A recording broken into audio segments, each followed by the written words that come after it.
While Middle East peace talks seem bogged down, the debate remains passionate between Israelis who want their country out of the West Bank and those who want to maintain a Jewish presence there. Hebron is perhaps where arguments can get most heated. Some 180,000 Palestinians live under the watchful eyes of hundreds of IDF soldiers. One of their missions is to protect 850 settlers who moved here. David Wilder is their spokesman. This is a particularly holy book. He refers to the West Bank by its biblical name, Judea and Samaria. Of course, we believe that Jews should remain here. We believe that all of the land in Judea and Samaria, particularly a place like Hebron, should be annexed by the State of Israel. Yehuda Shaul has made a name for himself by being one of those Israelis who campaign publicly against their country's military occupation of the West Bank. These streets, which Palestinian vendors have been expelled from, is where the activist once served as a soldier and where he now recounts what he did at the time.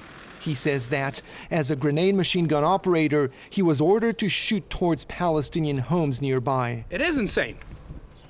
But I aimed to the area of the target and pulled the trigger and leave it as fast as I could and just sprayed that the less amount of grenades were fired. Because if you pull the trigger for a minute, 88 grenades are out. It's a very massive machine gun. Soldiers, settlers, and others in Hebron know Yehuda very well and often gather around him, at times to oppose his views. Not army posts.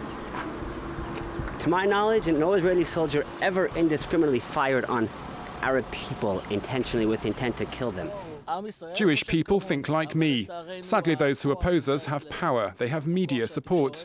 There have always been dishonest people around. Yehuda Shaul is not the first of them to come here. Among the Israelis who joined the tour, Esti feels that this experience confirmed her original feelings about this thorny issue. I do believe that the idea of people being here and imposing their presence on another people just because they believe historically that they should be here and making people's lives difficult, I don't understand, and it's something I have a hard time with.